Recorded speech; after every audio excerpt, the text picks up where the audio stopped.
Hi, welcome to Sketch and Angle, a podcast about leadership development.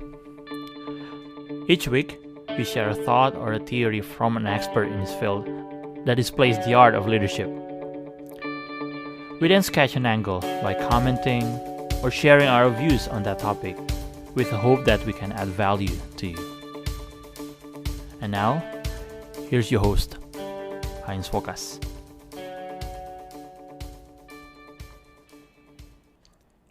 Dr. Carl Frost satu kali menceritakan bagaimana dia bersama keluarganya tinggal di Nigeria sekitar tahun 1960. Ya, kisah ini sebenarnya diceritakan oleh Dr. Carl Frost kepada Max De Pree.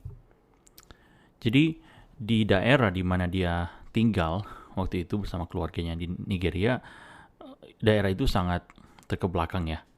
Karena di tahun-tahun itu daerah itu belum memiliki listrik. Jadi tidak ada keluarga yang mempunyai listrik di daerah itu. Nah, setelah beberapa waktu, kemudian akhirnya daerah di mana dia tinggal itu berkesempatan mendapatkan aliran listrik. Nah, tentu bagi kita orang-orang yang hidup di tahun 2021 ketika mendengarkan hal ini, kita akan menganggap itu adalah suatu progres. Bukankah demikian? Nah, tetapi ternyata ada sisi lain dari kisah yang dibagikan oleh Carl Frost, terutama ketika listrik itu sekarang sudah ada di desa atau di wilayah ketika dia tinggal waktu itu. Dan ternyata listrik itu memberikan pengaruh yang sangat banyak kepada bagaimana masyarakat waktu itu berelasi satu dengan yang lain. Nah, apa kira-kira pengaruh yang paling nyata? Nah, sebelum saya lebih lanjut, saya mau ngajak kalian yang baru pertama kali berkunjung ke kanal ini untuk subscribe terlebih dahulu dan silakan mengaktifkan lonceng supaya setiap kali ada video baru yang diunggah ke kanal ini, kalian akan mendapatkan notifikasi. Dan saya juga mengajak kalian untuk meninggalkan komentar setelah selesai mendengarkan episode kali ini supaya kita boleh melanjutkan diskusi. Dan kalau kalian mendapatkan manfaat, saya mengajak kalian juga boleh membagikan podcast ini kepada keluarga atau kerabat kalian masing-masing.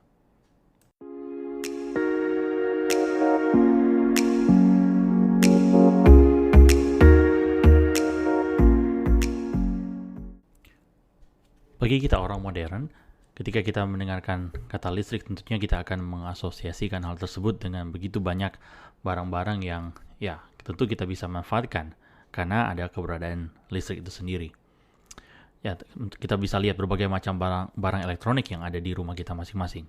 Tentu kita bisa menggunakan semuanya itu karena adanya listrik.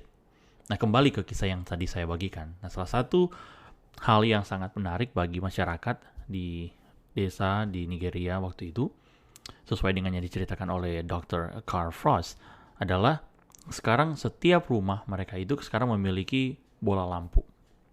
Nah, itu tuh hal yang menarik ya, karena sebelumnya setiap malam mereka di rumah masing-masing ada cara mereka untuk menerangi ya keadaan mereka di rumah. Nah, tapi ternyata kehadiran dari bola lampu ini kemudian itu menggantikan ada satu kebiasaan yang sebenarnya sudah sangat berakar di kehidupan masyarakat waktu itu. Apa kebiasaan tersebut? Jadi ternyata mereka itu di sana setiap malam waktu sebelum listrik masuk, mereka setiap malam pasti akan berkumpul ya, mengiringi seperti semacam ada api unggun supaya untuk menerangi malam itu ya. Tapi bukan hanya sekedar berkumpul di sekitar api unggun itu, tapi sebenarnya ketika mereka berkumpul, mereka itu kemudian mendengarkan cerita-cerita mengenai siapa mereka, siapa suku mereka ini dari para pemimpin suku tersebut. Ya, mereka yang disebut tribal storytellers. Nah, jadi pada kesempatan itu mereka akan mendengarkan begitu banyak kisah mengenai suku mereka. Dan kemudian kisah itu tentunya akan dilanjutkan dari satu generasi ke generasi yang selanjutnya. Perhatikan ini baik-baik Bapak Ibu.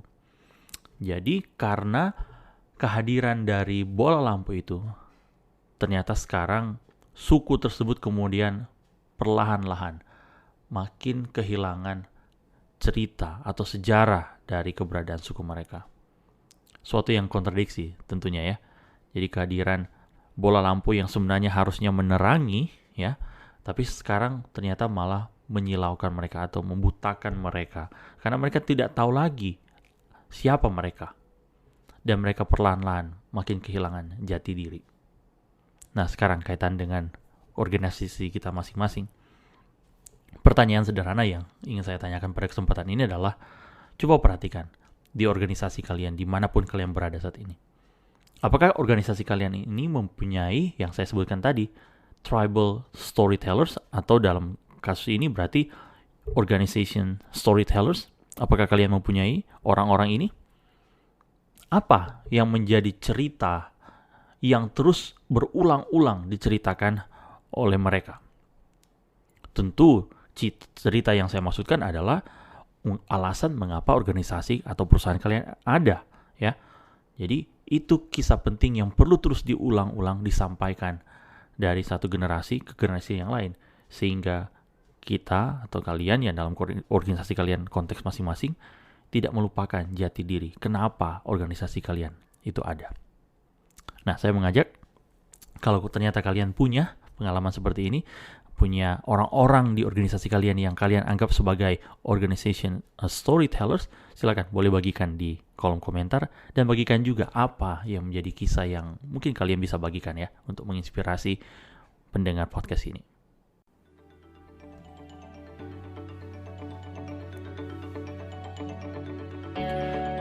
Thanks for joining us this week on Sketch and Angle. If you found value in the show, we would appreciate it if you would simply tell a friend about the show. And be sure to tune in next Monday for our next episode.